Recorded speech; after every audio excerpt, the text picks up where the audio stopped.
दिनै दुलाराय बर' फरायसा आफादनि दैदेननायाव आसाम नाङैनो 2 घन्टा होसिख्रावनाय हाबाफारि लानाय जादों। बेनो जाहैबाय 2020 मायथाइनि जि बिटिआर एकर्ड, बे एकर्डनि दफाफोरखौ माखासे मावफुंजादों, माखासेखौ दाबैनो मावफुंनाय जायाखै। दिनै आसाम सरकार आरो भारत सरकारनिसिम जोंनि बिटिआर एकर्डनि दफाफोरखौ मावफुंनांगौनि थाखाय जों उद्रिसारनाय हाबाफारि, बे हाबाफारिखौ लादों। दा बेवहाय धेमाजि जिल्ला दुलाराय बर' फरायसा आफादनि दैदेननायाव जिल्लानि मावखुलिनि मोखाङाव बेयाव 2 घन्टा होसिख्रावनाय हाबाफारिखौ लादों। दा बेवहाय जोंनि मुल दाबिफोरा थागोन जे जोंनि बिटिआरनि जे एकर्डनि जि दफाफोर, बै दफाफोरखौ थाबैनो आसाम सरकार आरो भारत सरकारा मावफुंनानै होनांगौ। धेमाजि जिल्ला हिसाबै धेमाजि जिल्लाया बिथांमोननि गोबां जेंना दं। गुबैयै बुंथारनो गोनां जायोब्ला गोबां समनि जेंना जि एकर्डनि गेजेरजों जे बिटिआरनि बाहेराव रायजो जानाय बर'फोरा जे राजखान्थियारि मोनथायखौ मोनफुंनो हायाखैमोन। बे 2020 सननि जि एकर्ड, बे एकर्डनि गेजेरजों बै राजखान्थियारि मोनथायखौ आसाम सरकार, भारत सरकार आरो एनडिएफबि, इउपिपिअ, एबसु बे एग्रिमेन्टनि गेजेरजों मोनबोनो हादोंमोन।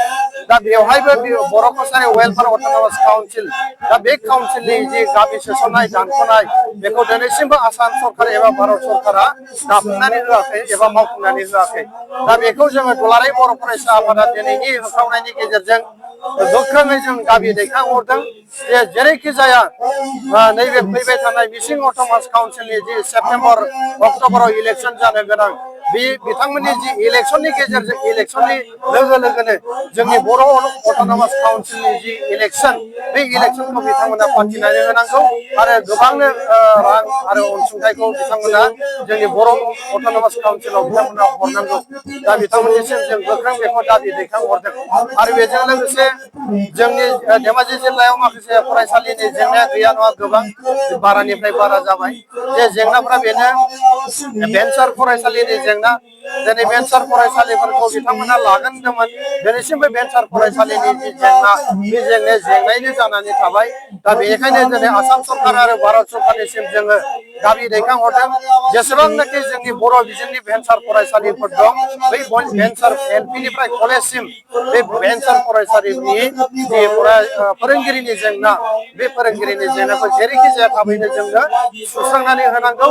आरो बेजों लोगोसे जोंनि मा होनो गभर्नमेन्ट फरायसालिफोराव बिजाबफ्रा फैया नङा फैयो, खिन्थु नांगौ बायदियै माखासे बिजाबफोरा दिनैसिमबो मोनफुंजोबाखै। आरो बेनिखायनो जों आसाम सरकारखौ खावलायदों जे बिजाबनि जिखिनि समयसा, मालाबा बिजाबा सानखान्थि मोनो, मालाबा इंलिस गैया, मालाबा ससियेल गैया, मालाबा जिअ'ग्राफि गैया।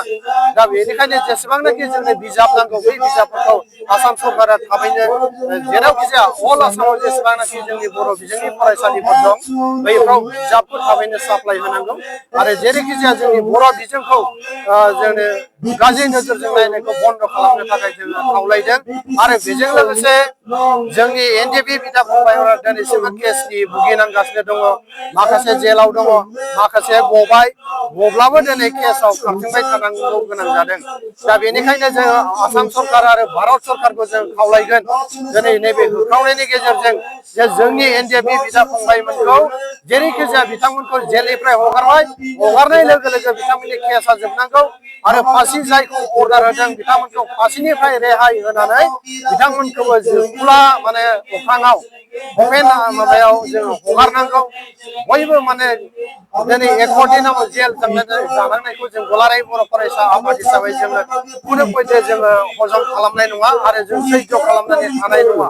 दा बेनिखायनो जों आसाम सरकारनिसिम खावलायदों, भारत सरकारखौबो खावलायदों जे बिथांमोनखौ जेरैखि जाया उदां खालामनानै होनांगौ आरो बिथांमोनखौबो जोंनि पाब्लिकफोर बायदि समानै बयबो जे गावनि बिसि फिसा बिदा फंबायजों रायजो जानो हानाय सुबिदाखौ आरो बिथांमोननो थांनानै थानो हानाय सुबिदाखौ खालामनानै होनांगौ।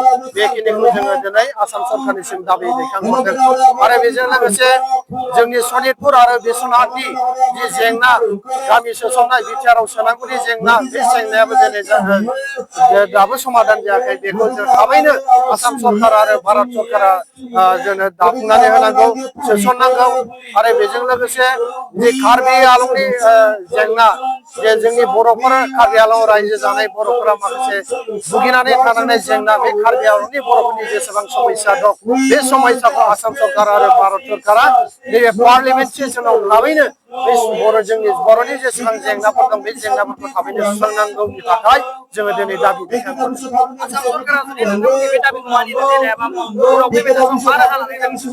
निसय जोङो जुदि आसाम सरकारा जुदि जोंनि दाबिफोरखौ नैबे पार्लियामेन्ट सेसनाव बिथांमोना सावरायनानै समाधान खालामनो जुदि गोसो जायाब्ला जोङो थाबैनो आरो बेनिफ्राय गोख्रोंनिफ्राय गोख्रोंसिन जोङो गोदान भारतनि राजथावनि गोदान दिल्लीयाव थांनानै जोङो डेम'क्रेटिक सोमावसारनाय बे सोमावसारनाय हाबाफारिखौ जों गोख्रोंनिफ्राय गोख्रोंसिन लागोन। रड ब्लकेट राजा लामा रेल बेफोर हाबाफारिखौ जों लानो बाध्य जागोन। दा बेनिखायनो जों आसाम सरकार आरो भारत सरकारनिसिम गोख्रोङै खावलायहरदों जाहाथे जेसेबांनाखि बर'नि एकनि समस्याफोर दं बे समस्याफोरखौ थाबैनो सुस्रांनानै होनांगौनि थाखाय जों बिथांमोननिसिम खावलायहरदों।